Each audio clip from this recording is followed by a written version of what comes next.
My hair. Getting my terrific. Well, welcome everybody. Welcome to the AI Salon. Tonight we have a guest host, Liz Miller Gershfeld. Hello, Liz. Hello, Kyle. Hello, everyone. Nice to see you all. How are you doing this evening? I am doing great. I'm here in my spaceship, which we always joke in my house in the winter here in Chicago. We go into our spaceship, but I was telling you, it's like 69 and sunny. So I'm definitely not in the spaceship now. Oh, that's awesome. Well, so Leah couldn't be here tonight, so Liz has agreed to step in. Thank you for doing that. I know you spoke here before, and people likely know who you are from just being here. You show up here quite a bit. Why don't you just quickly introduce yourself? Just tell us a little bit about who you are and. Yeah, good. Well, thank you so much for having me. This is such a delight, really. Like Kyle said, I'm Liz Miller Gershfeld, and I spent my career, I spent 23 years as an ad agency producer, specifically something called an art producer, which is how Hugh came into my consciousness. And so specifically, I mostly would work with still photographers and illustrators to produce ad campaigns for clients. And so my connection to AI and the AI Salon is really through an enormous amount of curiosity, which I think I share with most of you here. And Leah invited me, I guess that was February of last year that I started coming and participating. And, for me, really, it was 2017 when AlphaGo beat Lee Sedol, the world champion Go player, and I saw a potential that has been exceeded, and I just can't get enough. It's so interesting. So thank you for having me and being a part of the community. Oh, excited to have you. It's great to have you here.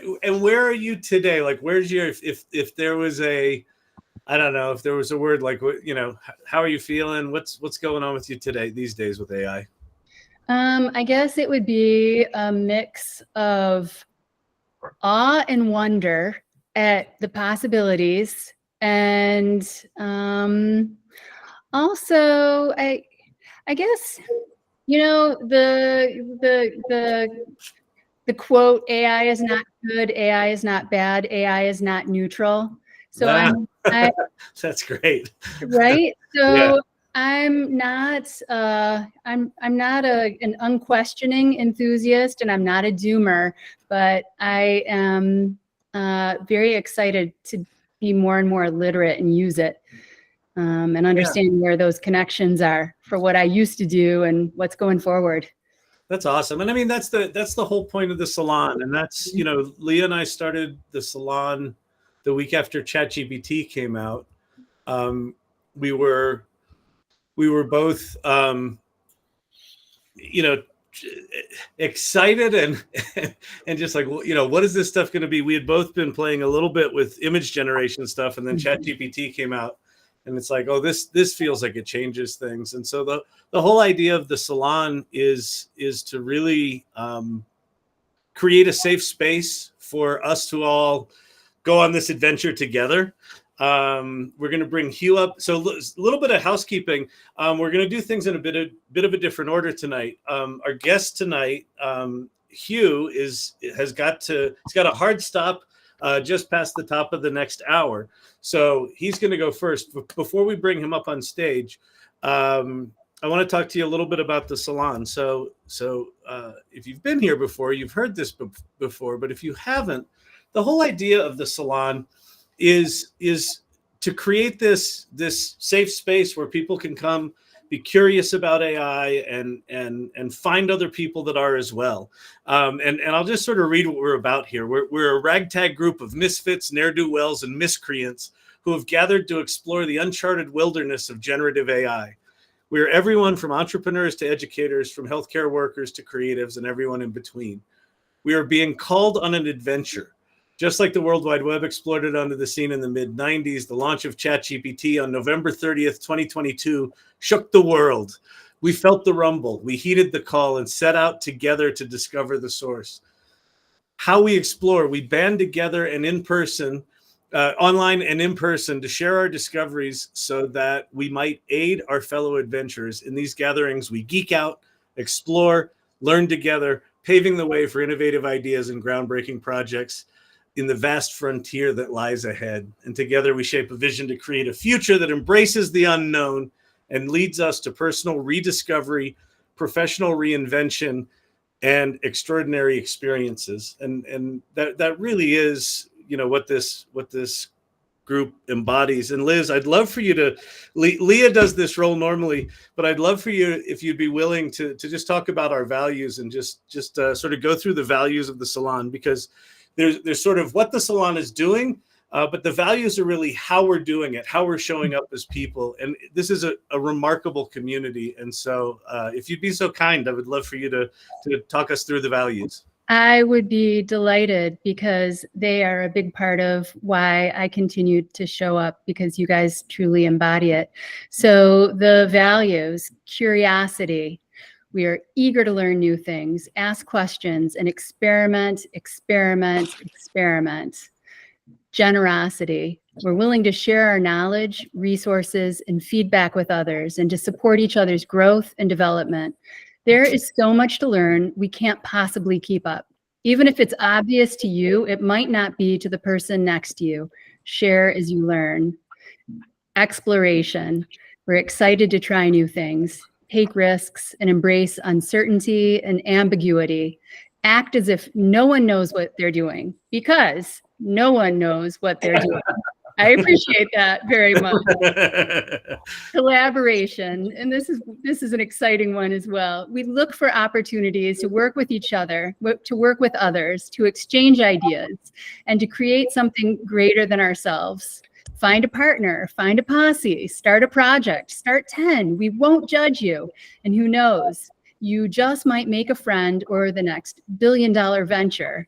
And by the way, Sam Altman is convinced that very in our near future, there will be the first one-person billion-dollar company. So there you go. Okay. although if it's a one-person company, I guess you're not collaborating by definition. So right, that would be a lonely billionaire. Exactly. Inclusion. We actively seek out and value diverse perspectives and experiences, recognizing that our differences make us stronger. We create an environment where everyone feels seen, heard, and respected, and where everyone has an equal opportunity to contribute and to succeed. Empathy. We're mindful of the impact of our work on others, and we strive to create work that is respectful, inclusive, and meaningful. AI is one of the most transformative technological advances in humanity. Humans matter. Take each other in. Act from a place of compassion. And gratitude. We believe gratitude is a practice. Gratitude is not just a feeling, but an action. Take the time to acknowledge the efforts, support, and successes of the extraordinary people in this community, especially if someone inspires you. Go out of your way to acknowledge them. Tag them in your posts, reach out, and let them know they made a difference. Yep. Thank you very much. That was awesome. And it would be easy not to share those every time we do one of these meetings. And I choose to do it, and we choose to do it because it's a reminder of who we're showing up as. And this community is growing. The Mighty Networks, the online community, is now more than 1,300 people. So it's a lot of people. It's a lot of growth, and I want to make sure that this community remains, as special as it is right now as we grow. So thank you for indulging that, and thank you, Liz, for that. So what I'd like to do now is we'll cover. So we'll talk about guilds and some news items and things like that. And I've got a conversation I want to start. We'll do that at the end of the meeting. But what we're going to do now, Liz, I would love to have you introduce our guest speaker tonight. And I'm so excited for this talk and presentation, and really excited to have you here. So Liz, take it away. It is absolutely my pleasure. Hugh, you have to know, when I found out that you were speaking tonight, I was beyond excited. I can't even say. Like I said, Hugh came into my consciousness in the year 2000, but he is in the midst of a 32-year career. Please check out his website. He is a brilliant, conceptual, and highly artistic and skillful director and photographer whose work involved and still involves a great deal of sculptural and crafted elements, things like dioramas and handmade props, and to illustrate challenging concepts elegantly. He also gives back as an educator at the Art Center College of Design, UCLA, Los Angeles Center of Photography, Santa Monica College, as well as conducting photo workshops around the world. He's been recognized and honored by the International Photography Awards, American Photography, Siena Awards, Communication Arts, and many, many more, as well as exhibited and collected worldwide. And he's also in the archives of the 9/11 Museum at Ground Zero and is in the Library of Congress. It came as no surprise to me that when I saw some of his AI experiments, because he is such an artist.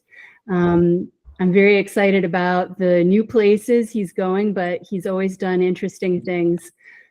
So Hugh, thank you so much for being here, and take it away. Oh, thanks for having me. Thank you, Liz. Anyway, I just so appreciate that. Thank you, Kyle, for asking me, and whoever else. Welcome, everyone. Let me share my screen. Okay. Let me buzz this out. Okay. What do I do? Let's see. It's spinning right now. Can you guys see this? No? We see it spinning. Okay. Here. Okay, great. Yep, you're good. Good? Okay, great. And then at the bottom of the screen, you can hide that little box that says, yeah, just hit the hide button there. Oops. Yep. Oh. That hit that. Oh, just go back over to that other window. Hold on. Here? This one. This one? Where did my keynote? Yeah, do you have a trackpad? Do a three finger slide to the or do that. There we go. All right. It's okay if I just keep this on. Yeah, it's fine. Anyway, so I just really appreciate this opportunity to share just a little bit of background. I'm setting the stage for where I was and how I got here. And I start with my father's work. My father was a photo instrumentation engineer for NASA, and this is his work right here. This is working with a lens design that insulated the camera. It was a motion picture camera, film camera, that was mounted to the back of the rocket engines, and he had to design a lens that would insulate the camera from the immense heat from the engine compartment. And he basically designed this shot through math. He was before that he was a photo instrumentation engineer. He was a lens designer for Bosch and Lomb. So he introduced me to photography. I took it like a fish to water. And at the age of 13, I decided that's exactly what I want to do. So he's given me a bunch of, it's more like the technical aspect of photography. Problem solving was a big lesson I learned through him, and trying to be inventive and creative at the same time through some of the teachings that he gave me. On my mother's side, she was the artist in the family, and through her library, she introduced me to 20th century painting, and I'll show you how this all culminates together in a little bit. So the first one was the Dadaist, the Cubism, the Bauhaus School of Design. This is one of my favorite illustrators and designers, A.M. Cassandra. Joseph Cornell, Russian Constructivism, and of course, Rene Magritte. So when I graduated from Art Center College of Design, my portfolio looked like everyone else's out of that school. And I found that out the hard way after working on a portfolio through eight semesters of school and paying huge amounts of tuition. The first art director I met with told me that, or asked me after 3 flips of my portfolio, asked me when I graduated from Art Center. So it was a really humbling experience for me. It was crestfallen. It was terrible. And so that I'm grateful to that art director because he helped motivate me to do things differently. And that has always been my drive, whether consciously or subconsciously, is to do things different. So the first work I did after getting that terrible news was to combine what I learned from my mother and use the technical aspects of what my father taught me. And these are constructions that are actually created on a light table. The camera is over the light table, is about 3 feet off the ground, lights coming up through the light table. Camera is over the set, large format camera. And, I can go into this forever and explain, but then I go in and paint with airbrush on the actual light table. And the exposures are so long that I can move things in and out during the exposure. So you can see the tie-in from what the love of 20th century art in these. Cubism, of course, this was for a album cover. This was actually my first job doing in this style. This was for the San Francisco AIDS Foundation annual report of that year. I'm combining prop making in here, collage, and other techniques, that even go into working in the darkroom and using masking in the darkroom. So they're really complicated. They're very involved. They took up to 2 weeks to do. A lot of handcraft. I went through a lot of different assistants who helped me and resigned because it was so boring to them because it would take 2 weeks to do, right? So anyway, but it was so fun for me. It was just really fun to do these. I began to work with multiple cameras. In this case here, there's 5 different 4x5 cameras that I'm working with. In-camera masking. This is all before Photoshop. And it really helped me, not only am I learning, construction skills and whatnot, but I'm understanding more of what I can do with still photography, thinking outside the box, coming up with an idea, and then going after it. That's really my father's message to me. Along the way, so surrealism, has played a huge part in my work all the way through my career. So to get what is going on in my brain, let's say the surrealistic image, it takes a little bit of ingenuity, trial and error to bring that vision out and realize it. So in this case, I'm working with collage. It's a big part of my workflow is to do it as much as possible in camera. This is a mixture of collage and assemblage here. So these are actual cutout photographs that the shoelaces are actually laced in the photographs. The illusion of it being concave and actually have dimension to it is done using an extra piece of skin photograph that's attached on the sides of the photograph that's facing the camera and wrapped around the backside. And then that whole assembly is put back into the set and rephotographed. And this is giving you an idea of part of my workflow. I work with sketches mostly. And meanwhile, a lot of this work is, for editorial and mostly editorial work. I worked with all the majors throughout my career. This is about, let me see, this is around the early 2000s when I'm doing this.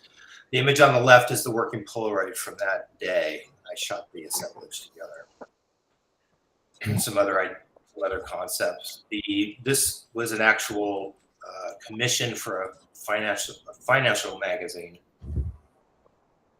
And back in those days, I got a lot of freedom on how to, what I wanted to do. They would basically give me a manuscript and ask me, how do you see it? And I would give them a sketch. That's the way I communicate my idea to my art directors. And then they pretty much gave me carte blanche on moving forward. So, and here's give you an idea of how back then, not before Photoshop. This is with Photoshop. This is one of my first projects with Photoshop, working with scanned film. But you can see on the left, working with the Polaroid just to see how the illusion will play out as I'm photographing different parts of it that'll be assembled in Photoshop. And there it is. Wow. Yeah. And, just some other ideas, again, working with large format cameras, film. I think this might have been one of the last times I actually worked with a film camera. Just taking an idea and finding a way to make it happen. I really appreciate retouchers and compositors. That's a whole skill set that I don't really have or have the patience to learn. So, and it's always, and that's fine. I just get a lot of satisfaction out of being able to do this in front of the camera. So this is another example of that collage technique that I work with or have worked with. I don't work with this anymore. And this is another personal project. I thought, let's see if we can, do collage outside. So that's a piece of fence that on the right that has been collaged with an image of the scene behind it, and then that's set up on location and photographed. It's a 2-week process because I have to go there first, photograph the fence in place, remove the fence, photograph the scene behind it, bring it into Photoshop, print it out into a mural size print, and then carefully, meticulously laminate it to the different slats of the fence, and then bring it back up there and photograph it again. So, okay, so that sets the stage of and I asked myself, why am I getting into AI? Well, because of someone who has been, pretty much hands-on in front of the camera for so long. The reason why I got into it was because I didn't want to be left behind. That's really the reason why. And a colleague of mine introduced me to it. It's been about, let me see, has it been just about a year ago, actually. And of course, I got caught up into it right away, many rabbit holes later. What I really liked about it, the avenue I wanted to take was to work in motion. And the fact that mid-journey, you could produce duplicates with slight changes made that possible. So this is the very first one I did. I hope you can hear it when it goes on.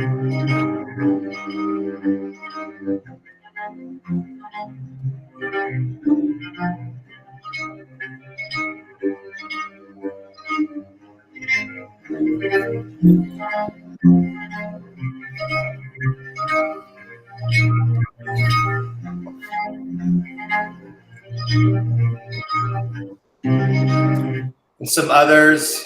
This is version 4 of Midjourney, and then those multiple images, I think up to 21, are brought into Photoshop, and I make, basically animations out of them. They're stacked together, and I create a video of them and add music and whatnot, all done in Photoshop.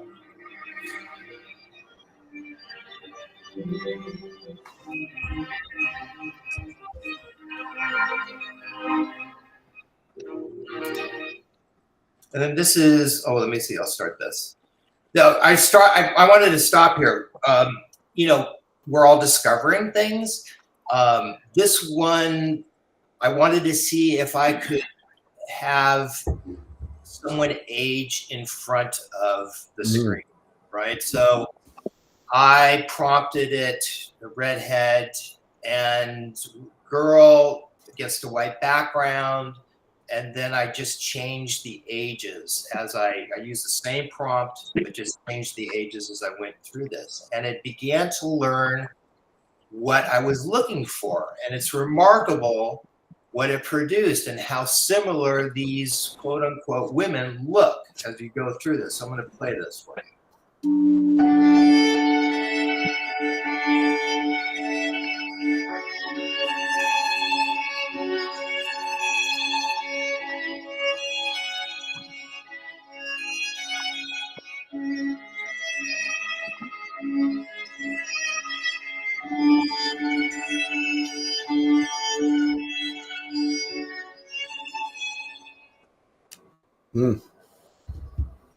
And this is some others that I've done. I found it very interesting that depending on the celebrity, where they are in the public eye, it renders them pretty accurately. If you're not necessarily in the public eye, it's not quite as accurate. So that was a really cool discovery. This is, of course, for the film Blade Runner. It was a favorite film of mine.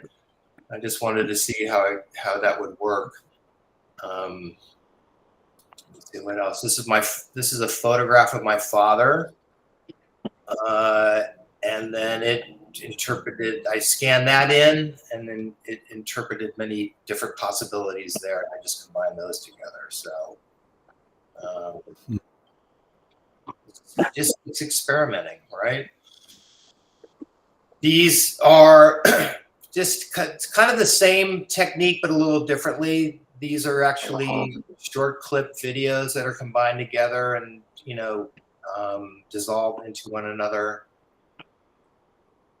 I don't know. And it's funny because as someone who's such a control freak as me, right? The biggest challenge for me was to let go. And, instead of trying to force it to make what I'm thinking in my head, just to follow the trail that it leads, or that it, follow it to see what it comes up with, instead of being rigid about what I want. I found that to be much more satisfying, and just letting it go and seeing what happens. So, and then I'll follow that trail for a while. And these are just because I was working with collage and large scale collage, doing these box constructions. I decided, let's try it and see what that does. So that's where these came from.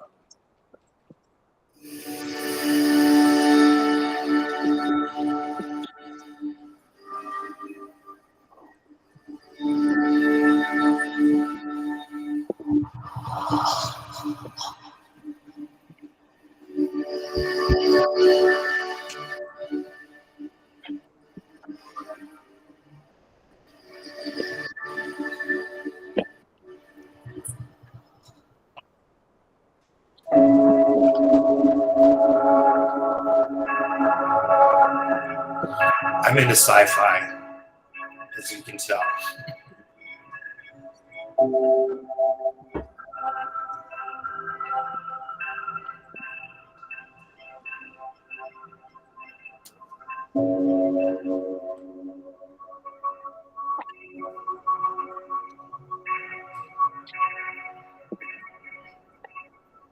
And those two were inspired by, I think I wanted to do a hybrid of Dune and what was it, is it H.R. Geiger, I believe. Anyway, and then I got into Runway about, I guess it's been about a month playing with that. So the one on the left is generated through Mid-Journey, and then I brought it into Runway and played with the, camera angles and whatnot. I think Runway is at its infancy. I think it's going to go a long way, but I found it a little bit throttling for me. I'm really into quality and whatnot. I'm just trying to find out how they do this. It feels like they're just using a lot of filters and pushing pixels around. I think it has a long way to go, but it's certainly on a great path. Runway is. And so Runway on the left, and then another, animation on the right. I've just discovered Runway, so I'm really new at it. I'm looking forward to the next versions that are going to come out. And there's something, I've been working on with black and white lately. There's just something timeless about it. And they remind me, some of the things that I've been producing remind me of those old, kind of creepy Victorian age photographs of like skeletons or, ghosts and stuff like that. Just this weird stuff. So I've been prompting it with like certain Ask your doctor about Oaks's I loved everything that I heard about Chai. I just didn't know how it would work without having a physical range to go into. Film him. I got him. He's muted. Okay. All right, cool. And then some childhood monsters playing with this. Wow. Yeah. And I think for me, it's like letting it come up with the best solution seems to be the way to go. I don't know. I just give it a little bit of free rein and trying to control it. That's what seems to work for me.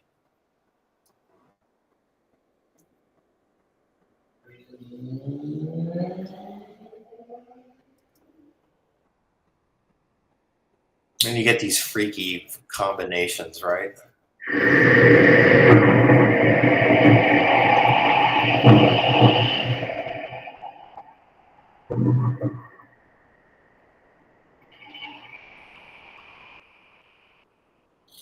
So that one, you working with, has anybody worked with Motion Leap before? Or anybody work with Motion Leap?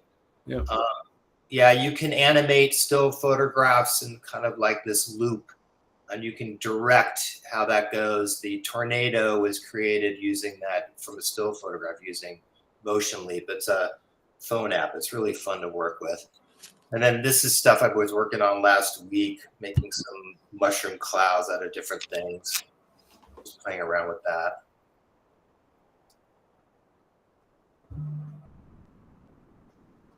Generated in Mid-Journey and then brought them into Runway.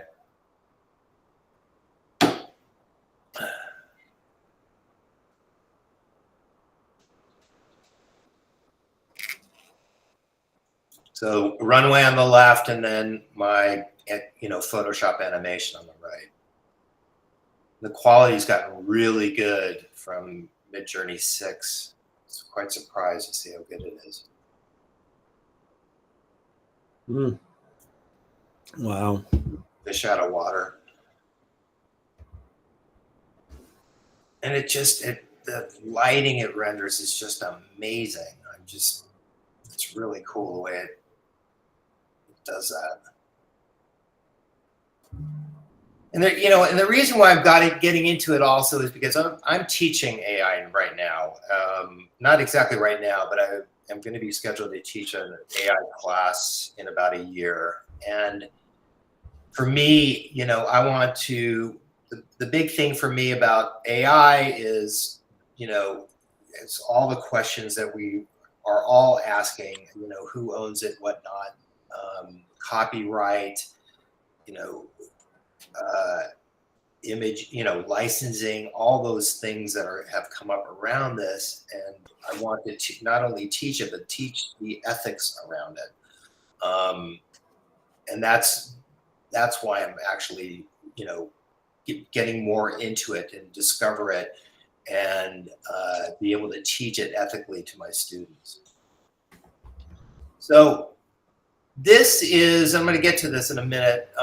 These are the one on the left is a personal project I've been working on for the last few years. It's been about 5 years now.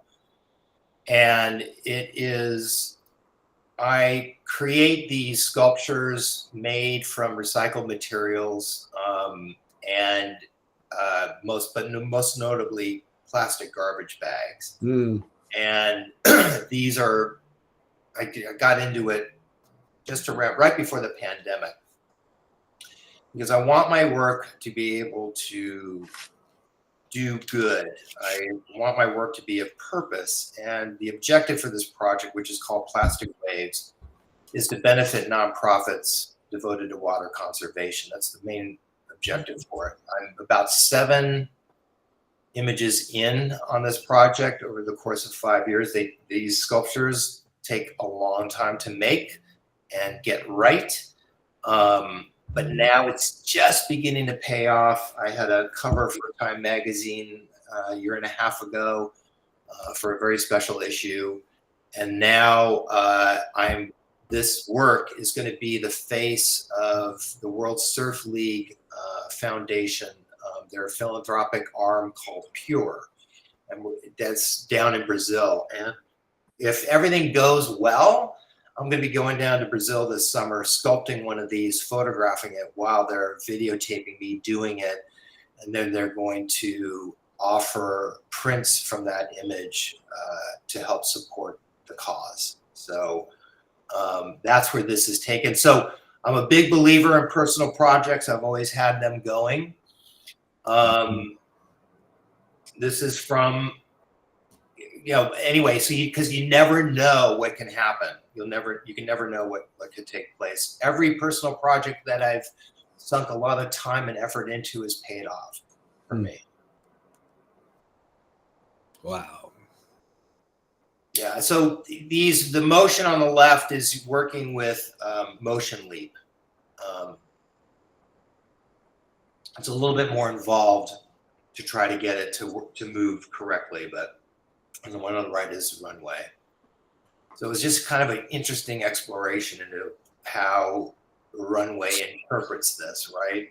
So it realizes that it is quote unquote ocean waves, and then it moves the pixels in a way to mimic, or I don't know how it's created. I don't know how it's done, to be perfectly honest, moving it in a way to make it look like it's actually breaking like that, right? What's this? Okay. Thank you. Wow. Awesome, awesome, awesome. All right. How do I escape? Okay, so I know Liz has probably got some questions. I see some hands already raised. So if you have questions for Hugh, raise your hand. Ken will call on you, and then yeah. So Liz, any questions to kick us off? Sure. Okay, Hugh. Wow. Super cool.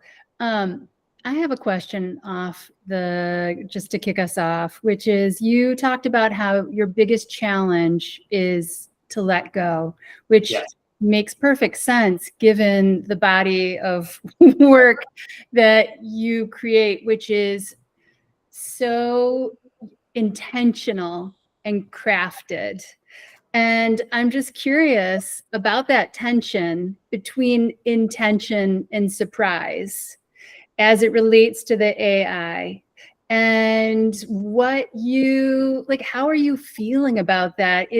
Are you finding that part of it, the surprise part, to be satisfying? Does it make you feel more like an art director in the letting go? I'm just curious if you could. Yeah. Yeah, it's certainly surprise. When, I just forced myself to let go and just not take it so seriously. And when I did that, it just was so much relief. And, I still find it a little frustrating sometimes because it takes, it's like, what can I think of? What can I think of? And then I put it down in a prompt and then it just doesn't come to fruition. But every once in a while, a surprise image will come on and I'll say, okay, I'm going to follow that path. And basically AI has directed the course of my work. I mean, really, when you think about it. So yes, it is, as my position is as an art director. I really believe that. I'm not the creator. The machine is the creator. I'm just giving it some direction. It's very similar circumstance between, a photographer working with an art director. Art director's guiding them on what they want, and then they leave it up to you. And a good art director will allow you that space to create and bring your sensibility and your skill set into a particular project. Right. Yeah. So. And what are some of the conversations you're having, like with other photographers? Are you having difficult conversations? They're all like this. They're just worried, concerned. A majority of them. Some people are, seeing avenues that they could benefit from, i.e. creating backgrounds in AI and then shooting content to go into those environments, right? So people are experimenting with that right now. A lot of some of the photographers that I know that are practicing AI are, like me, just having fun with it, not taking it too seriously. But then there's another side to it where they hate it. They don't want to touch it. They think it's wrong. They think it's bad. They're worried about their careers. And I say, yes, I see all the dangers. I see, because, there was an article in the New York Times was talking about how photographers are beginning to lose jobs to AI right now. So I understand where they're coming from. But like I said, for me, it's a matter. I'm going to continue working on my personal projects. But for me, it's learning about it. I want to see where this is going to go. I'm enjoying the process, and I want to teach it ethically to my students. That's really my objective. So, bravo. Looks like there are a lot of hands raised. Who's got some questions? All right. So Jane, you're up first. Yeah, so I have a quick comment and then a question about something that you said. So my first comment is that I disagree that the AI is the creator. I still believe that the human is the creator. I mean, you're a photographer, and at one point, when photography was first invented, it wasn't taken seriously. It was putting painters out of work. And, I think this time will come when, the artists using AI are just using AI, just like they're using painting or photography. My question is you talked about ethical AI and you're putting together some coursework. What are some things that you plan to teach to your students about ethical use, and how can we, like, for some of us in this group who use it for various purposes, how can we use it ethically? I think, okay, this is my position on it. I think we should recognize or put it out there when we put our images online that it is created through AI. I think that's important. I go back to the Sony World Awards last year when a photographer had, I guess it was Sony, right? Who, you're right. And I don't know if he did that as protest or to get a message across. I'm wondering if he intended to go in there thinking that he could get away with it. And then I don't know the background of that, but to teach it my point is to have my students have a dialogue with my students about copyright. If this technology is sampling from the billions of photos that are out there, you know, and I don't know if it's actually sampling from them or using them as reference. I don't know how the technology works, but you know, that's something else. So copyright, who owns that copyright, right? That's really what we're talking about right now. And I don't know the answer to that. So what my hope is my students will, you know, when they're putting this work out, acknowledge that it's AI. The Copyright Office is not going to copyright it right now. You can't send it in with to get a copyright certificate because they're not going to accept it.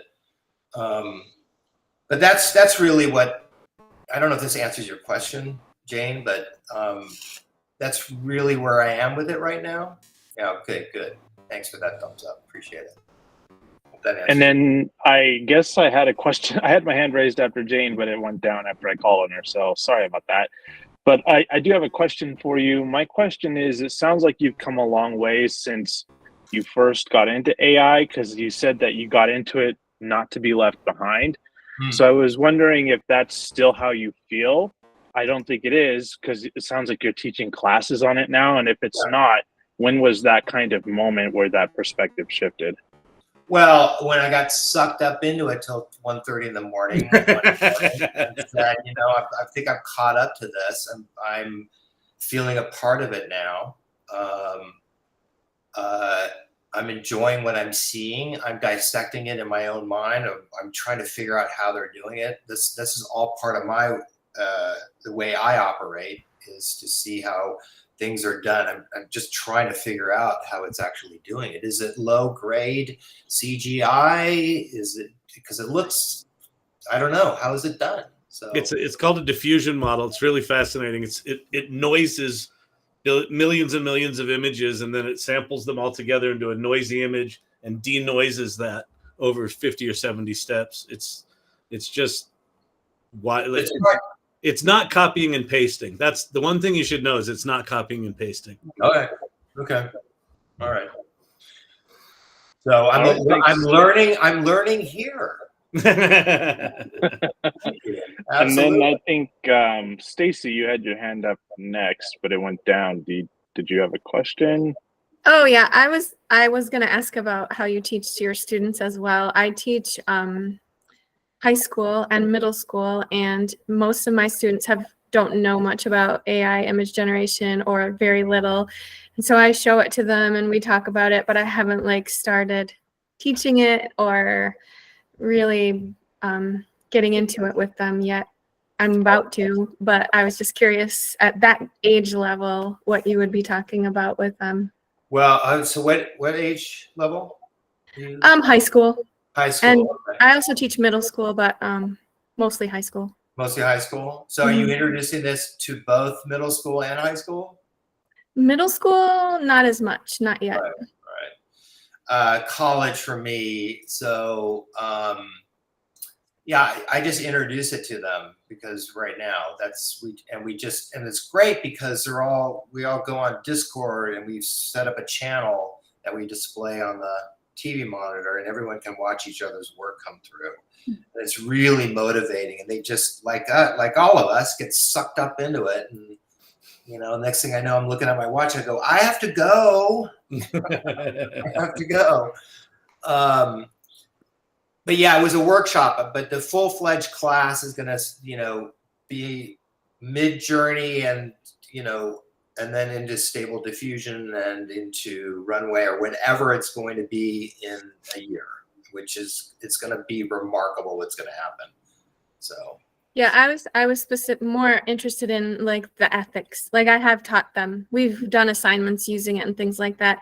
I'm just not really sure how to talk about the ethics other than like you said, you can't copyright it yet, and you should let people know. Yeah, I just what I do is I deliver the information. There's no side that I take. I just deliver the information. I tell them what I do, and then it's up to them what they want to do. Absolutely. But I just want them to realize, you know, I mean, because I introduced like that cover for, I think it was 1981, National Geographic, where they moved the pyramids to fit within the design. I start there. You know, and that was a big controversy. I don't know if you guys remember that. It was crazy. And look at us now, it's everywhere. So it may very well AI may just fold up in nice, neat package into our lives. And all this could be just a wasted time we're talking about, you know? Right? Who knows? So. All right. Thanks for that question, Stacy. Kyle, you had your hand up after Stacy. Do you have a question? Yeah, I have like 5, but I'm going to limit it to one. I'll ask a question. I have a bunch on technique. First of all, I love the way you align the eyes on the Photoshop animation so the eyes stay perfectly still. I thought that was very, very effective. So kudos on that. My question is, you said, you know, some of the photographer friends, you know, some of them hate it, and they're like, you know, I hate it. My question on that is, do you have any photographer friends that you know that hate it that vehemently that are actually using it? That's interesting. No. Yeah. I don't know. No. Yeah. There's something about sort of seeing the monster from the inside that you know takes the power away from it. And I experience this consistently, that the people that are really waving their fists haven't tried it, or you know haven't really dug in, and the ones that have are like in a very different place. So I was just curious if you were experiencing that too. No, it's one side or the other. I'll tell you, man. Yeah. It's you know, more division in our country. Now it's over. Exactly. we have an A on our forehead, right? That's right. It's a scarlet A. It's a scarlet A. Exactly. Right? All right, Eric, you're up next. Yeah, like Kyle, I have several questions, so I'll limit it to one. Thanks so much, Hugh. That was an amazing presentation. It's great to learn about your work. My question is, have you, in your personal or professional projects, have you collaborated with other artists?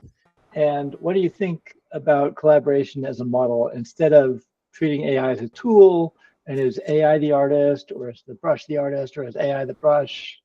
What do you think about kind of conceptually treating AI as a collaborator as you make these pieces? Treating it as absolutely treating it as a collaborator. Absolutely.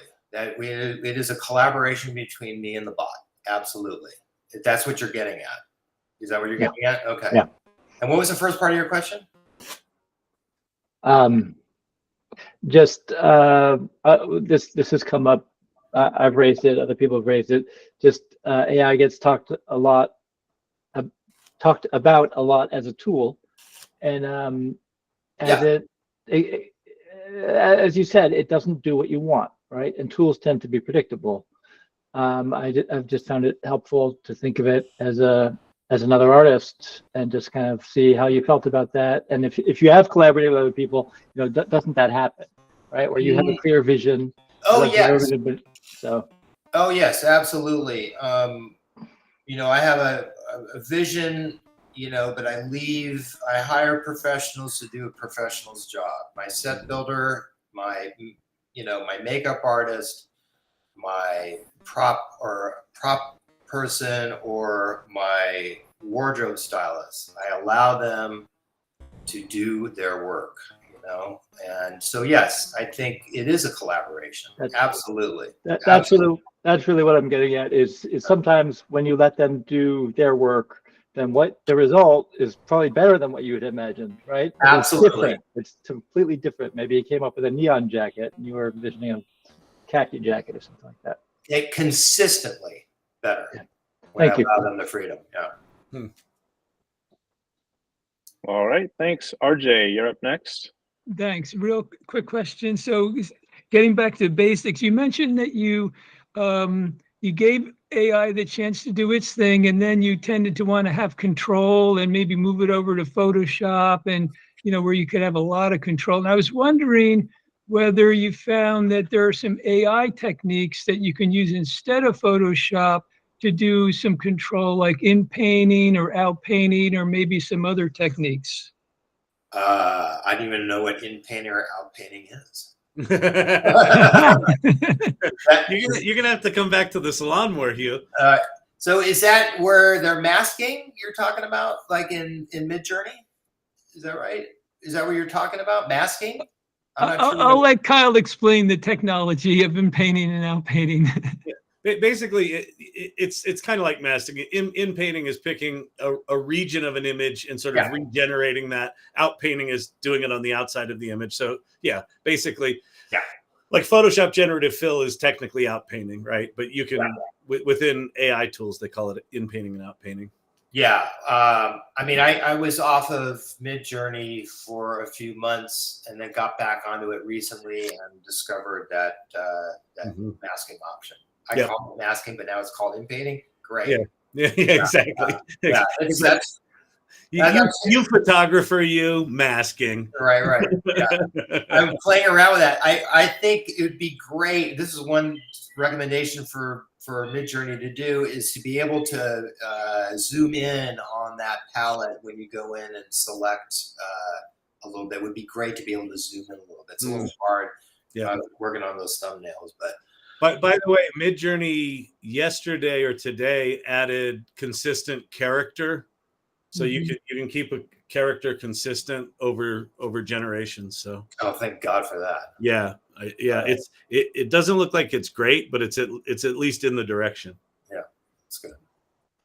All right, next we have Leah. I'm glad you could make it, Leah. Leah. Just dropping in for a little bit. I did not want to miss Hugh. Hugh, welcome. So nice to see you face. Thanks for being here. Sure. So, and Liz, thank you so much for jumping in and co-hosting. Pleasure.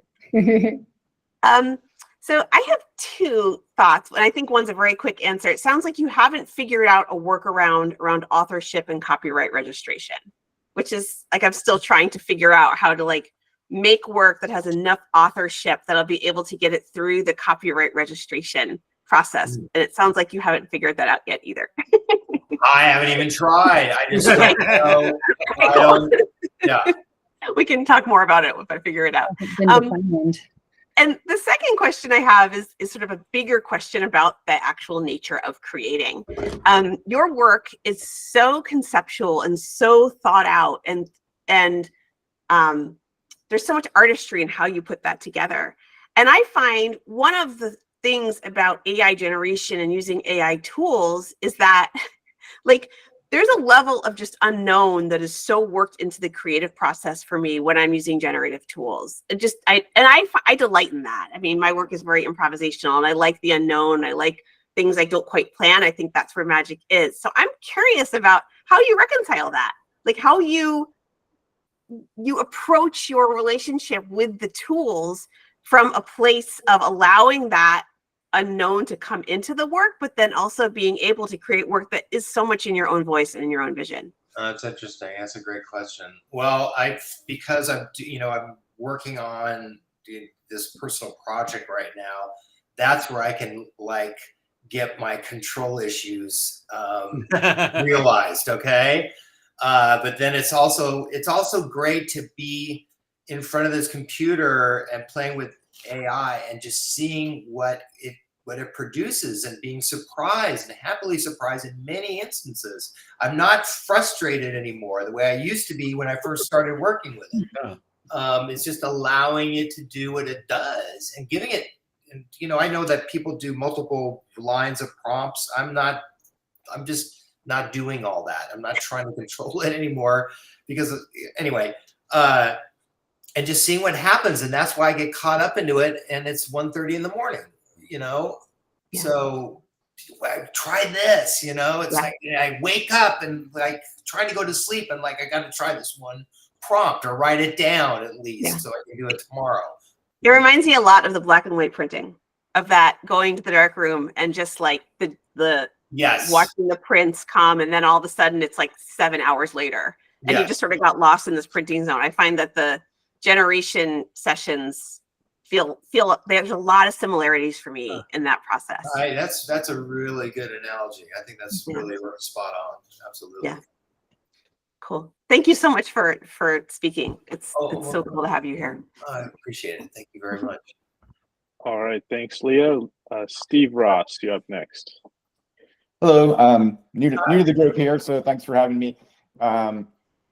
Hugh, yeah, one thing that you said that really stuck with me, you made a comment like every personal project that I've kind of sunk a lot of time and effort into has ended up paying off. And it sounds like not right away, but like you mentioned, like the Wave project maybe took years to really pay off. And I get, the whole AI, investigation is kind of, you consider that a personal project. And that was just kind of inspiring to see, you're willing to kind of take a risk on these things, and love to kind of hear maybe just a little bit more like what's behind that for you. If they're like, I don't know, it's a bit of a vague question, but how do you, what are some of the signals that tell you like, hey, this is something I really want to invest in? I think like this is going to pay off for me. Well, first of all, I appreciate your question because I have an answer for that. When an idea pops up in my head and it just gnaws at me, it's time to take attention, put some attention on it. I usually let an idea percolate for a while, to let the details come up. But if I can't shake it, it's, after, weeks, let's say, weeks that I have this idea. In some cases, it's years, where I had an idea years ago and then I actually am able to bring it to fruition. But if it's gnawing at me in a pleasant way, just fantasizing about, this and that and adding all those details, then I'll pursue it. It's different with AI. It's just, it's because it's on its own interpreting what I'm putting in, and I'm anxious and eager to discover how it's going to interpret what I'm thinking or what I'm prompting it to do. And that's where I end up spending, countless hours doing it. And it's 1:30 in the morning. So does that answer your question? Yeah, no, I think it's paying off. No, yeah. Thank you. And as far as I go into these projects without any idea where they're going to go. I just do them. It's just for the love of doing them. And I, even when I was, really, really busy, I always had a personal project going on that I would just try to fit in and just keep it going. So. Thanks. Yeah, you're welcome. And then I guess I have a follow-up question on Steve's question. It's the opposite spectrum of that. It's how do you know when to give up on a project or that you're not really getting the results that you want to see, or when you know that the project is finished? Oh, wow. When a project is finished, that's the one thing about Photoshop that I realized is that when is it ever finished, right? I mean, there's always something you can do to it to improve it. I'll go back to some images that I retouched, 10, 15 years ago, and then I go back and noodle it some more, right? So, but the fact that I try to do things in front of the camera, that in itself kind of dictates when it ends, because it's pretty much done. I'll go in and play with Photoshop and whatnot, but I try not to bring too much digital manipulation into the work. Although some of my jobs actually require that to happen, but I don't know if that's answering your question or not, but it's a case by case basis, I think, really. So. Great. And RJ, you're up next. Thanks. So I was wondering, you mentioned that you were doing this image work with the image generators, but I was wondering then, because then you said, well, then you have to think about it. And okay, well, I was wondering if you're actually collaborating with AI that can see the image. So let's say you took that image and then you showed it to an AI model that can see images and talk because it's a language model, and then collaborate it with it on what you're trying to do, tell it what you're trying to do, get some ideas from it on a conversational basis? In conversational basis, are you talking about prompting? Is that what you're I'm talking? talking about giving the image like to ChatGPT, uploading the image and saying, hey, I just made this image with, you know, Stable Diffusion or whatever, and or Midjourney. And I'm trying to get this, and I'm working on this concept, and I'm thinking about all these different things. And you tell it, you know, what you're thinking about, having a language conversation with the language model that can see the image and knows how to interpret images also, and then collaborating in that sense. And I would think maybe your students would be interested in that kind of approach too. Absolutely, and I'm just discovering this for the first time. I didn't realize I could actually do that. You can. Well, you have to have ChatGPT 4. 4? Yep. Okay. Yeah. But the ChatGPT Plus, it's yet another $20 a month subscription. Oh yes, it's got vision, so you can upload an image and have it describe it, and and then you can take that and you can either have ChatGPT make the image or take it over to Midjourney and have it make the image. And yeah, I did see, actually, no, I haven't tried that. I did see a YouTube video about having ChatGPT write a script or something for an image, and then he brought that into his prompts, and then Midjourney produced it. Yep. Yeah. You can also do it in Midjourney. /describe will describe an image. You can upload an image. If you type /describe, upload an image, and then it'll create 4 prompts for you. Wow. Okay. I'll try that. Yeah, that could be interesting with your existing photo work. I think we have time for one more. Eric, you had your hand raised, and because I want to get you out of here right on time. I was going to say the same thing that you said about Midjourney being in the describe function. Okay, cool, terrific.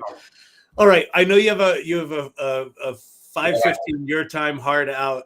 So I just want to thank you. On the video thing, I would try Pika Labs as well as Leonardo for image to video.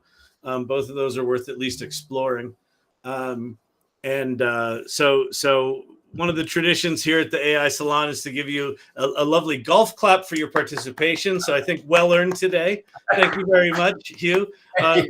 Really awesome, really inspiring. It's so exciting to see you embracing this and figuring out how to do it. And I think of, with Leah and a lot of people here, that your relationship with intentionality and serendipity is really amazing, that you just sort of gave into it and you're letting it happen. So it's super inspiring. So thank you so much for your time, Hugh. I really appreciate everyone. Thank you very much for having me on. And, great. Good luck. And yes, good luck. Please join the salon. Okay, thanks, Liz. Yes, I'll work on that. Okay, thank you, everyone. Have a great evening. Terrific. Awesome. Take care. Okay, that was awesome, Liz. Oh, Hugh is something special. That was really interesting, and I loved how he was talking about how some photographers' response is like anger and they hate it, and the opposite end of that spectrum is the playfulness, and how he said he doesn't take it too seriously. Mm-hmm. And I think about that in relation to that advice that you give and that you have on the Mighty Network site, that is just start using it. Mm-hmm. Just start playing with it. Don't be too serious. Yeah, exactly. What did you have a big takeaway? Was there something that really struck you about his talk? I mean, I was very much struck by his departure from his normal, highly controlled process and the results that he achieved by giving into that. And I thought that was really interesting. And I think it just, I think that it informs us all that's like a big lesson in creativity and in engaging with AI. Yep. Related to that, I thought that him doing traditional cell animation with mid-journey images versus Runway, you could really see the contrast of how much detail Runway took out. And by doing it in a more traditional cell animation with just, raw images out of Mid-Journey, the detail was there. So I thought that was fascinating that he's trying to even find the balance of, I want the detail, and so I'm willing to give up a little control over here, but I like what Runway's doing, but it's just not there for me yet from a detail perspective. I thought that was really something. And I loved that he's animating his constructions, his physical constructions that he's made. I've known those wave pieces for several years, and to see them move in that particular way was like magical. Yeah, very cool. Very cool. This is also the second speaker in a row that is doing a lot of their work on the iPhone, which I have a weird relationship with work on the iPhone. I think it's going to somehow be less than, but it's not. It's the same, it's the same thing. And so, people discovering new tools and new ways of working is really exciting. Yeah. Okay, great. So here's what we're going to do. I want to talk about some news stuff, but I want to catch up. We didn't talk about guilds, so I want to do that, and then I also want to. Brandon has put together a list of upcoming events for the salon. So let me share my screen here, and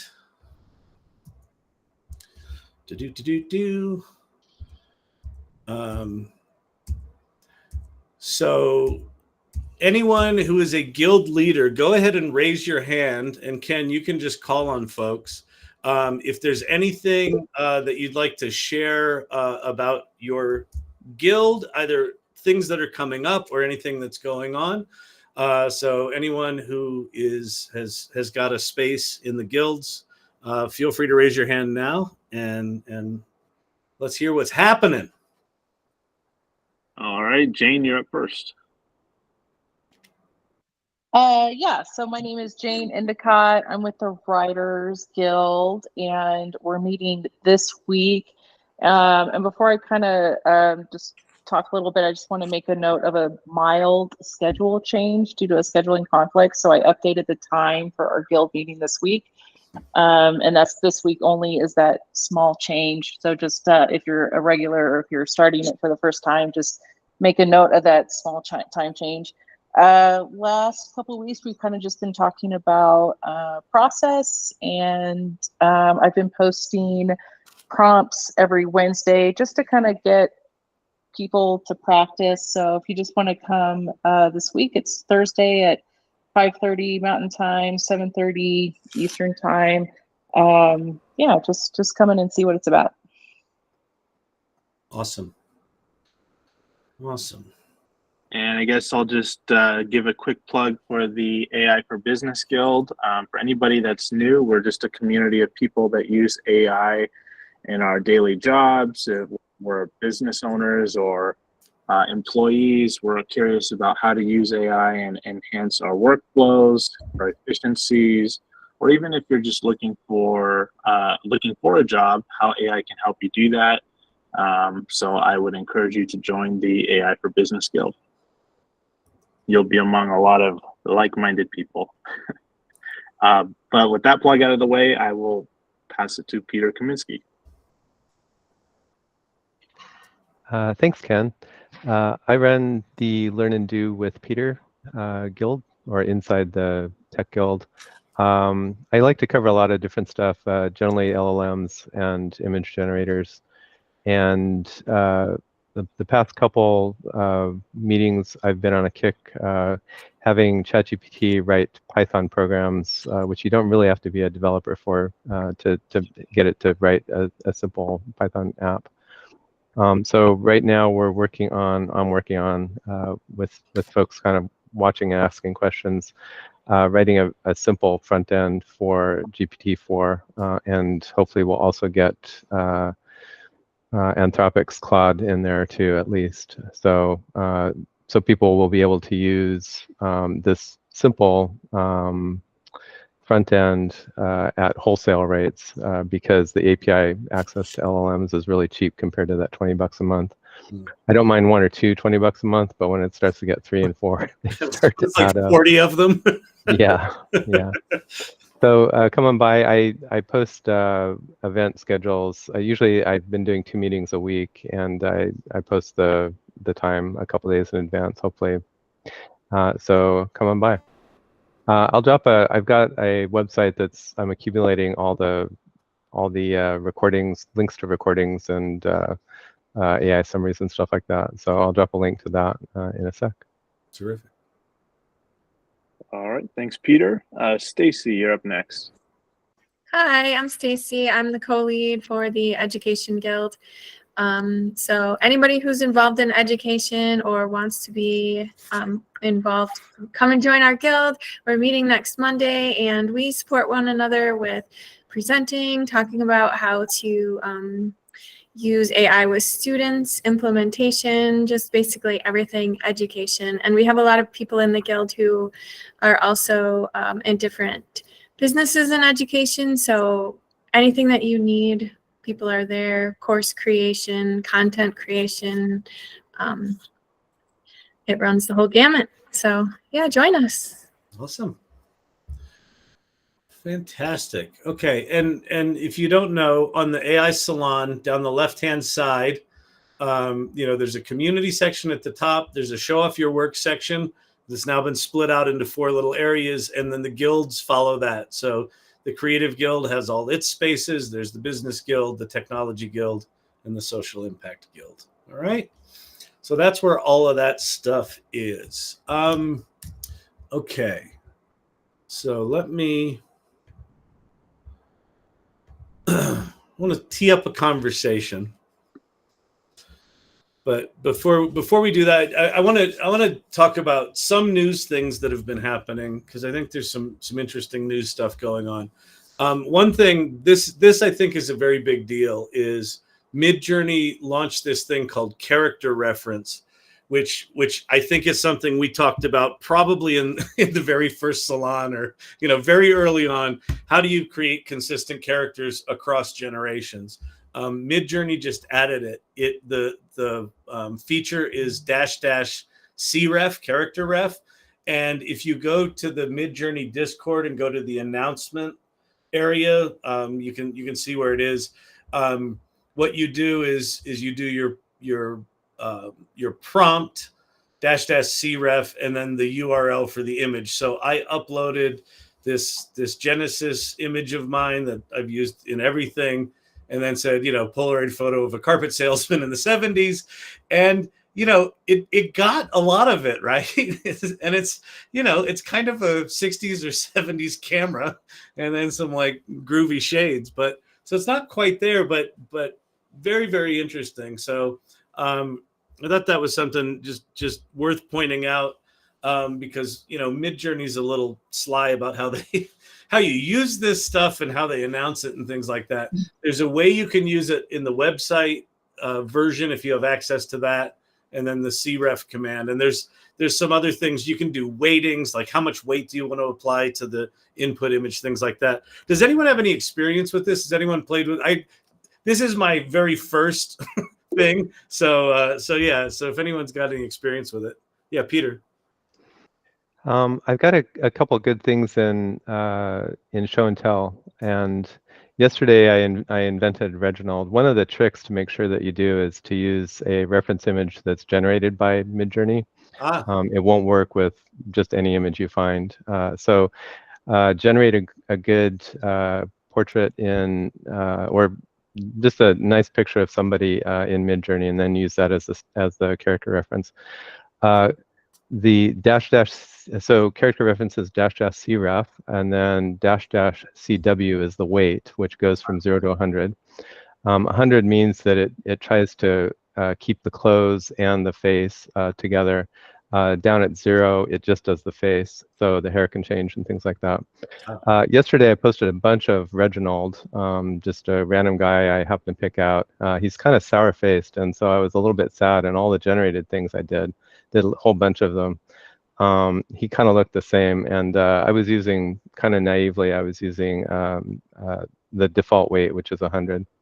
So the surfer one is from today. That's weight 10. So it lets it get him out of his the regular dress stuff that he was wearing, and look a lot cooler.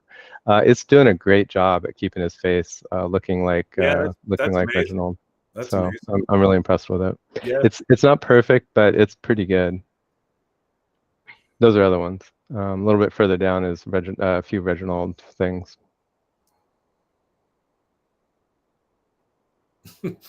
Below the alien rock star.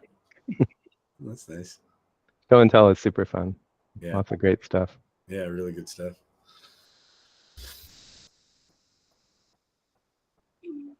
All right. I don't know where Reginald is, but someone else had their hand raised. Roger, you're up next. Is there any requirement that the character reference be a character, a person or whatever, or is it just bits to Midjourney? It's I haven't tried it. I haven't played with it too much, but I think the intent of it is to recognize a human face. Oh, I have no doubt that that's the intent, but it's my personality to actively. Oh yeah, I'm sure we're going to try to break it. Yes. Yeah, you should go break it, Roger, because you'll come up with some cool art. I've got one I've been working on in the background here during the call, and it's the reference image I'm using is kind of a sketch of a boy's face, and it's doing a great job of bringing the same boy into different photographic stuff. So a good thing it does do is keep the person through different styles. It has no problem with that. It'll be interesting to see giving a character reference that's not a person or not an animal or something like that. We'll definitely do that, and I'm sure you'll have a lot of fun with it, Roger. All right, thanks, Sherry. You're up next.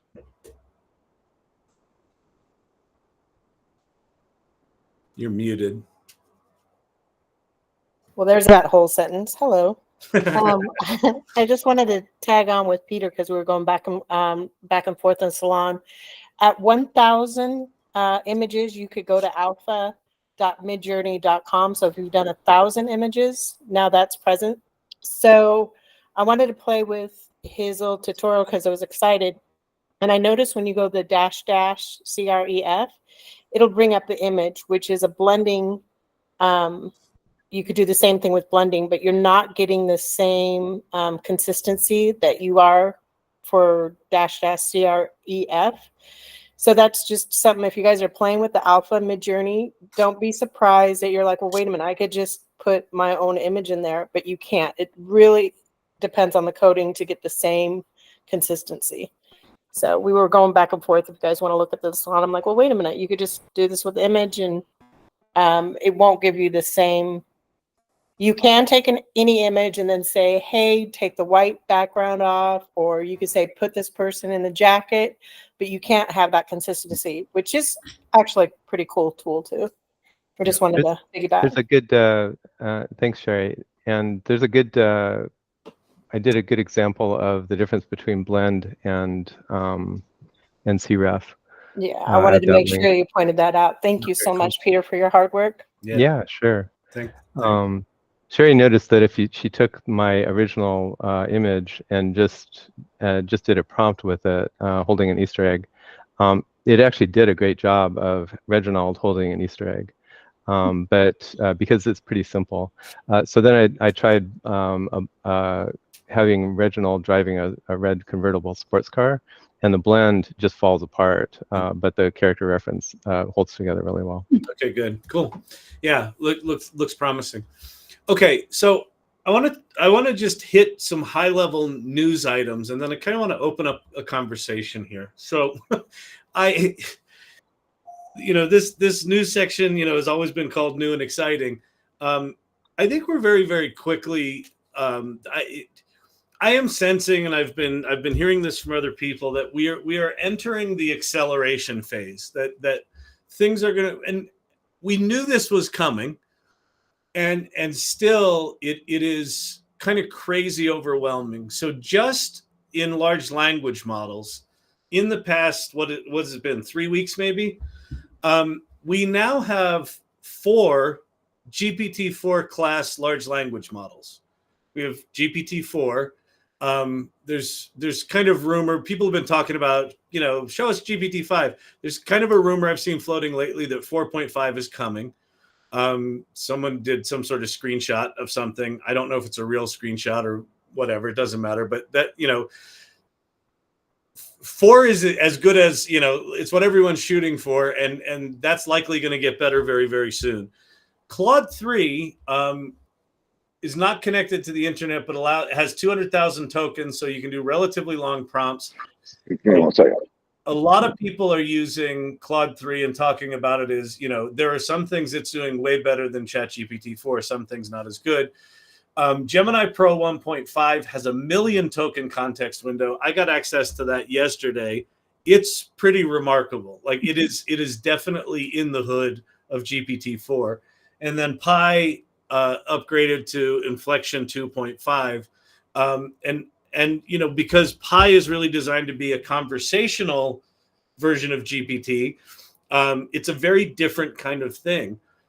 The overwhelm here is like, I feel like every single one of these is you could do a whole career for the next year on just one of these. And now there's 4.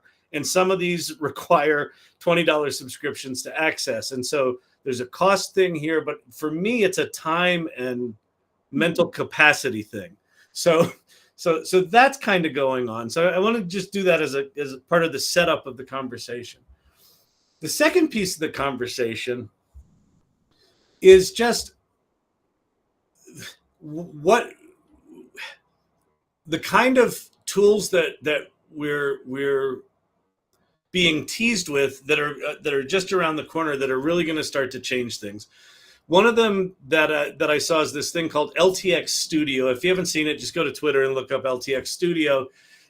It's taking video generation, the little segments, but it's created a studio where you can assemble a bunch of these together to do long form AI generated filmmaking and consistent characters and things like that. Hasn't launched yet, but looks quite remarkable.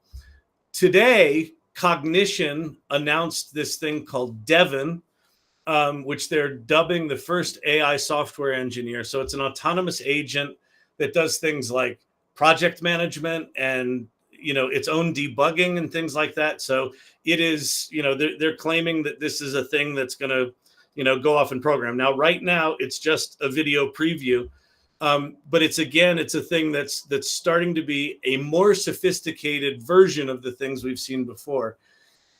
And then you've got in the past week, Sam Altman had this quote.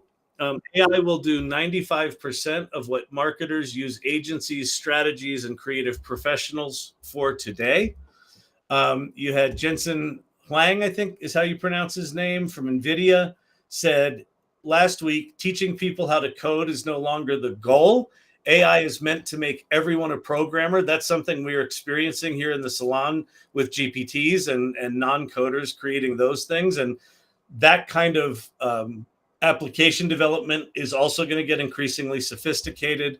You have David Shapiro talking about Claude 3. This is a guy that's written 5 books on AGI. He's claiming, we're going to have AGI before the end of 2024, but he didn't think we'd have the level of sentient behavior that Claude 3 is delivering for 3 or 4 years, and he feels it's here now. So I am feeling a personal sense of overwhelm and just kind of an intensity right now. But I think we are all, no matter what profession we're in, no matter what we do, we are quickly entering an era where what we used to do. So it's interesting having Hugh here, right? He's making this interesting transition between, I used to do this very intentional kind of, photography to, just embracing this new thing. It seems like we're all going to be confronted with this at a fairly broad scale. So I just wanted to open up the conversation. So we'll do the conversation the same way. If you're interested in jumping in the conversation, please just raise your hand. And Ken, why don't we give people, we'll start with a minute, and if it seems too short, then we can extend that. But go ahead and raise your hand. But I'd love to just hear where you all are with what's been happening in the past month, because it seems pretty flippin' intense to me. So. All right, we will start with Jane. Yeah, in terms of the overwhelm, I think the point isn't which one do I use, or do I use all of them, or do I become an expert at all of them. It's just building the skill of prompting. Like what they're competing for is just market share. Like there's ChatGPT is the big one right now, but there's still room for like the Facebook of AI, or the Twitter of AI, or the Google of AI. And like, I think really that's just what's driving all these new tools. And regardless of which one you use, the main thing to do is just learn how to prompt and how to ask the questions and engage with it, regardless of which one you use. So, just sit back and enjoy the show. That's kind of, Kyle, where you're at right now is where I was like 6 or 8 months ago. And I was just like, I'm just going to get really good at like one thing.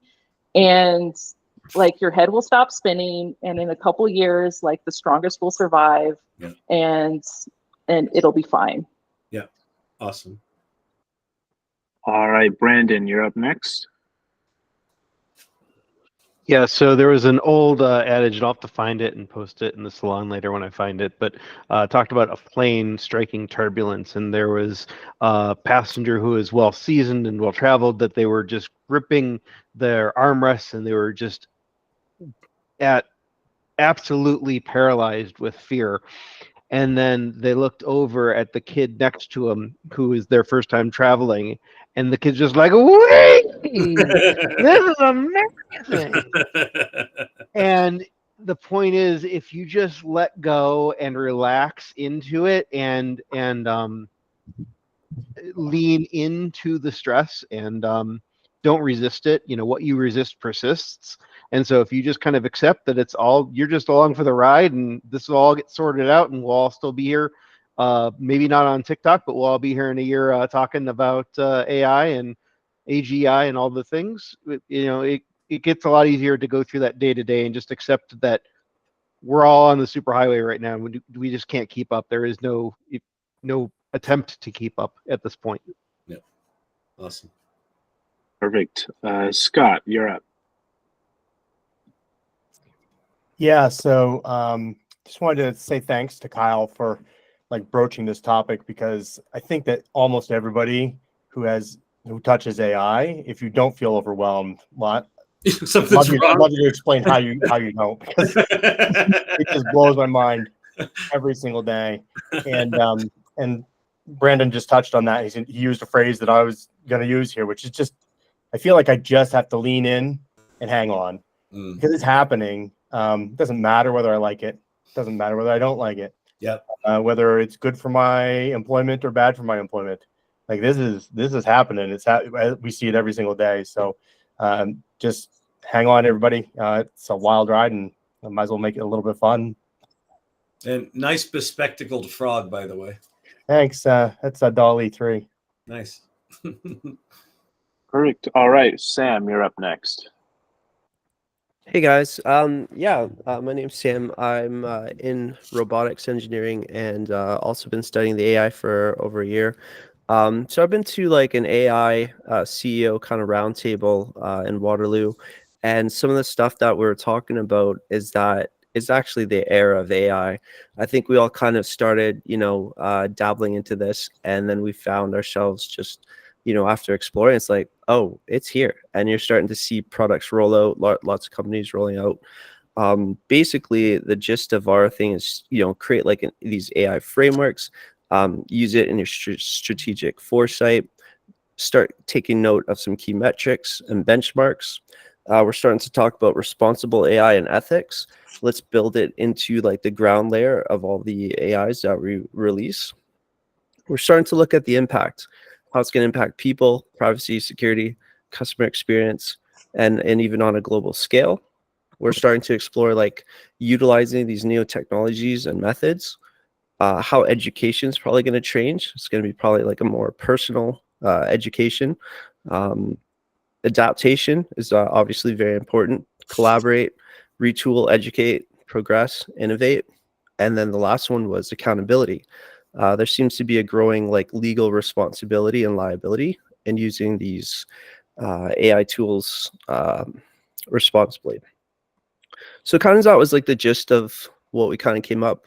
Our kind of like overall outlook was to be bold. We want to solve $1 million problems. All right, Sam, we're gonna have to leave it there. Appreciate Yeah, your no, input. this is the end. The very last thing I'd like to say is that something that I found was interesting was this, that, you know, there's IQ and EQ. Well, there's something called CQ. It's your curiosity quotient. And I think that all of us are actually like in that ballpark because we're all here, we're exploring these new techs. And so, yeah, I wasn't really sure how to describe this like interest that we all have, but yeah, it's called your CQ. Anyways, that's it. Nice to meet you guys. Love it. That's great. I'm writing it down. Officially stolen. Thank you. RJ, you're up next. Okay, thanks. So Sam covered a lot of great business aspects, but on a personal level, from where I've been coming from, ever since the Sam Altman debacle back around Thanksgiving last year, the hype just got so intense, and I've been following so many videos and doing so much screen time. I just sort of decided at the beginning of the year, I was just going to get way more practical, focus on just, you know, the basics, and especially try not to do too much screen time. So I've been listening more to podcasts like, you know, the AI news podcasts that are very relaxing, and you know, you can do it while you're walking or something, because otherwise we're going to get overwhelmed by the hype, basically. Yep. Appreciate that. Roger Scott, you're up next. So the Ethics in AI Guild has been picking up a little more steam in the last week or two, which is great. Yep. And there's been some interesting outside stuff, you know, references posted there and all. It's a pretty good discussion. But one thing that really strikes me is the gap between the acceleration of the AI technology that people are concerned about, you know, managing and worrying about and stuff, and our grasp on the ethical questions seems to be widening.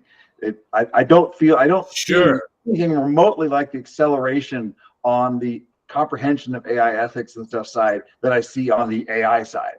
So it seems like we can't hear. The problem is in a sense, is getting worse because the AI is just, you know, slamming the pedal to the metal, and our ability to think about the other aspects, you know, since we're just humans, you know, the AI is leaving the humans behind here.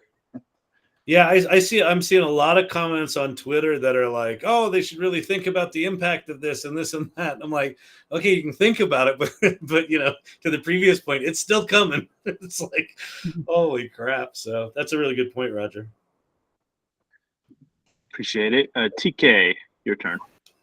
Hi, thank you.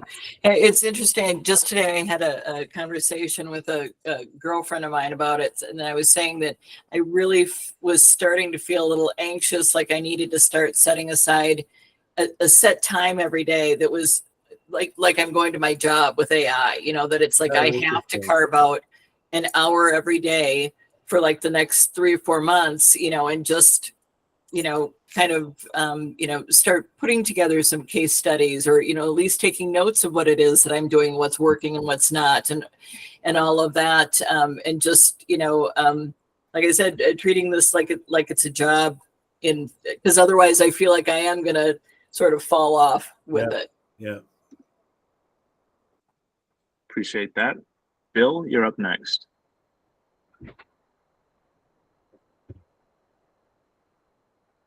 You're muted, Phil.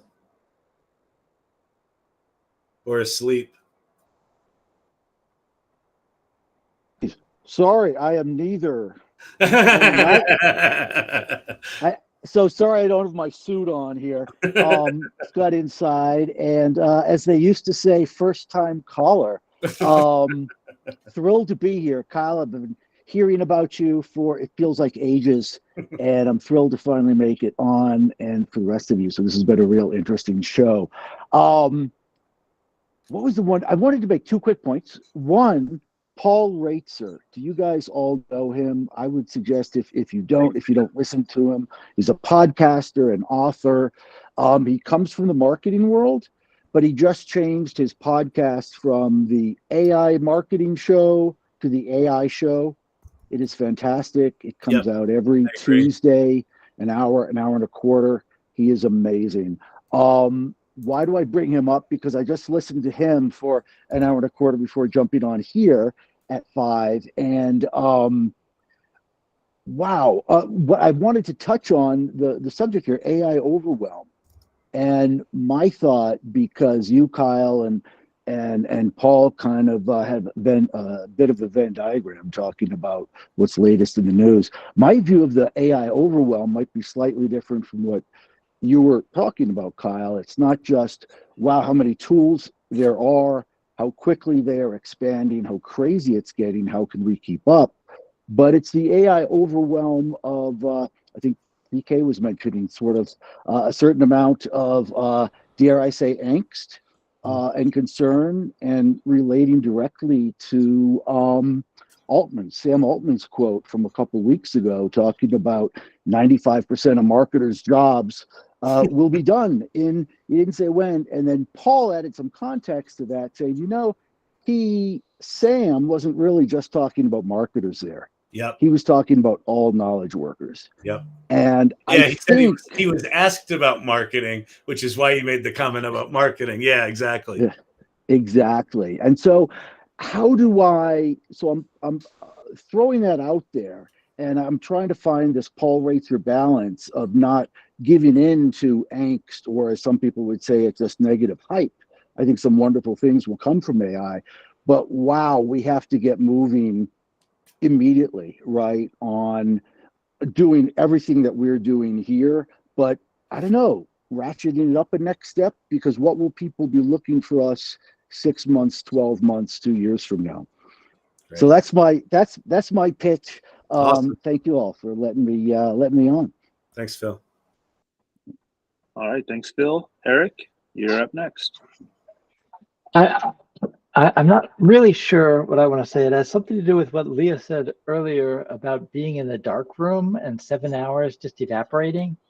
That's been happening to me, especially with Midjourney. Once I get going, then that could be a day, right? And then part of it is what Sam was talking about benchmarks and how you evaluate. So Jane, you said, just learn how to write good prompts. That's true, but the same prompt is going to get you different results. And it's fascinating to me that I can put something in Llama, put something in Claude, put something in ChatGPT, put something in Mistral, and there's a lot of overlap depending on what it is, but sometimes there isn't. Like if you're asking for a URL name, for example, then the Llama responses are going to be of a type, and the ChatGPT 3.5 versus 4 responses are going to be like noticeably different. It's very hard for me to understand what the differences are, and then that has me questioning my own kind of intellect and how I behave in different contexts, and that has been a source of overwhelm. Huh. Yeah. Yeah, it's fascinating. Paul Reitzer said another thing on his podcast this week. He said he was talking about interacting with Pi. And he said, even though he knows how it works, he was sort of 3 minutes into a conversation with Pi, and he kind of lost track of the fact that he was talking to a machine, that it really was like this interaction. And I think as these tools get more sophisticated, that line of, is it a machine or is it humanity, gets blurrier and blurrier, right? I don't know. That was and then so that's another fascinating thing we're up to. Hey Monty, you're okay, he's muted now. What do they say in Discord? Hot mic. Monty's got a hot mic. Liz, where are you with this stuff? Where are you with sort of overwhelm versus joy versus letting it go versus controlling it? Like, which of the 17 spectrums you could be with AI, where are you? Yes. Every one of them. I mean, you know, my first thought when hearing about Claude's emergent capabilities and where that is, I thought if you know, as a parent of college age kids, it used to be if they would tell me that they were studying philosophy, you know, you're like, oh boy. But now, hey, that's a great move. Exactly. You'll know how to talk to the bot. This is the bulletproof thing, right? Much more than programming. Yeah, the humanities are where it's at. Right. And, you know, like considering that and the machine rights and everybody was talking about copyright protection earlier and thinking about alternate ways that artists' work can be protected. There's the data dignity space, and there's different ways that people are trying to come up with ways to. So I'm overwhelmed because we all want to participate, and we want to participate in an ethical manner, and it's overwhelmed very much. I mean, you were a producer for years, right? And so a producer, in, you know, to a large degree, is marshaling, you know, resources, you know, that can execute different pieces of a thing. It's in that neighborhood, right? Do you feel that we all need to become producers, or does that become the skill? Like what? That's an interesting question. I mean, I think that when people are limiting themselves to one mode and you're learning one thing, so, you know, I've observed that a lot of people in my space are kind of sticking with the image generators and a little sprinkling of the GPTs.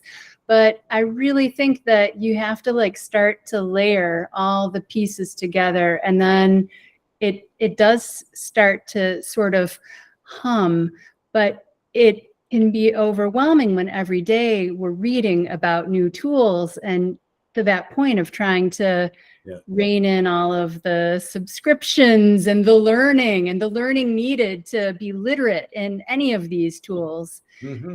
It's a lot. You know, it's funny as you were saying that, it's like it's even beyond the tools, because what I've also been experiencing, as the tools get better, I'll take an idea and then I put it in the thing, and as the tools get better, it gets really good really fast. And then I'm like, do I pursue that idea? Because if I pursue that idea, that's going to be 10 hours this week, or that's going to be the next 2 years, right? Depending on how big the idea is. And so it's also kind of, you know, stacking the deck on the creative output side as well as the learning the tool side. Yeah, I think that it's a different shape of thinking, and it's a different shape of conceiving what we're capable of. I almost think that it's sort of like there's so much more that it's the overwhelm comes from this sense that I can be doing so much more. I really can.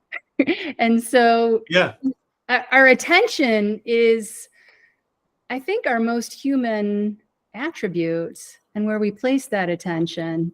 And that is difficult. It's difficult like a math problem, right? It's difficult to learn where to place that attention, but it's a worthwhile exercise. Yeah. It also gets back to, I forget who asked the question about like, how do you know when it's done, right? like to Hugh, like, how do you know when to stop? It's like, well, that's kind of the art of it, right? You sense the balance, and there's no really right or wrong answer. It's done when it's done. It's done when it's done. That's great. Awesome. Hey, I just realized earlier, Brandon, I hope you're still here. I said you were going to let us know what was coming up in the salon in the next week or two. If you're still around, can you walk us through what's coming up and where we can find that, because you've created a new area where they can actually find this information. Yes. Yeah, it's not a new area. It's just a new addition to an old area in the salon under salon announcements. We're going to try to time this to just ahead of these meetings, and then edit as necessary throughout. We're looking at the salon download. So we're going to spring forward with the upcoming events from the AI Salon. You're in the first one that started 2 hours ago. But beyond that, in the spotlight, we do have AI Writers Guild meeting coming up next Thursday, the 14th, at just change the time from 7 to 7:30 Eastern. I've tried to put the time zones here relative to Eastern, Pacific, and then GM for any of our global audience that look how global you are. And it's been hard with the time change this week to figure out what time zone everybody's in. Yeah. I'll tell you what. Wow. Because Arizona took a left turn there. But regardless of what time it is, wherever you are, you can wake up every morning still for the next few weeks with Jane and Leah's Prompt Creativity. That is daily ongoing, daily spark of creative practice. Jane, Leah, you're both here. Do either of you want to just touch on how that's been going? I don't know if Leah's still here, but I am.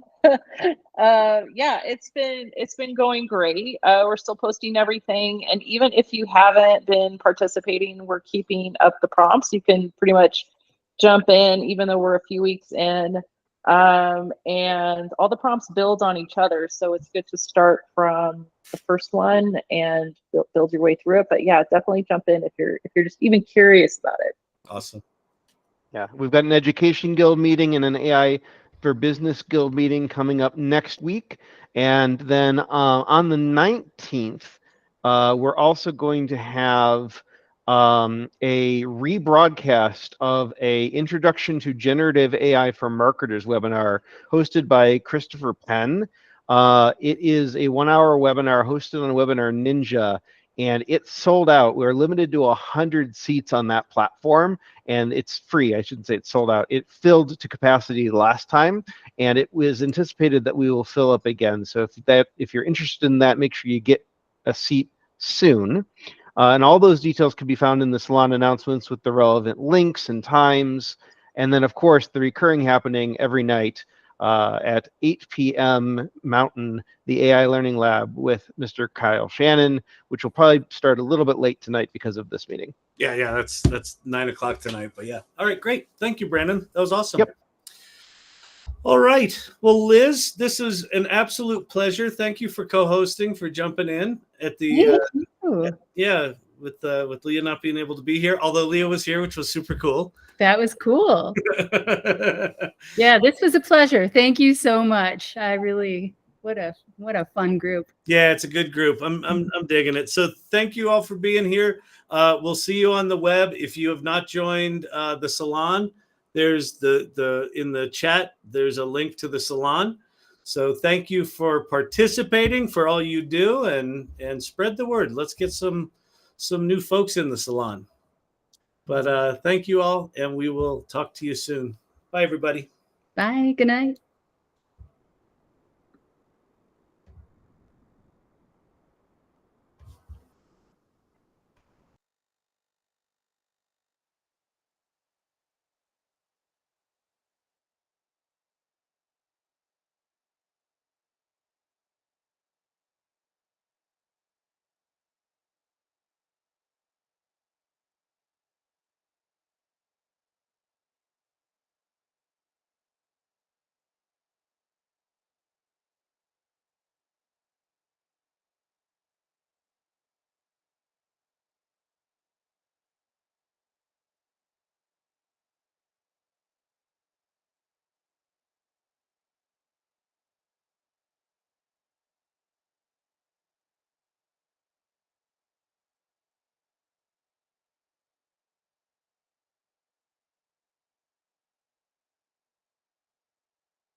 changes then.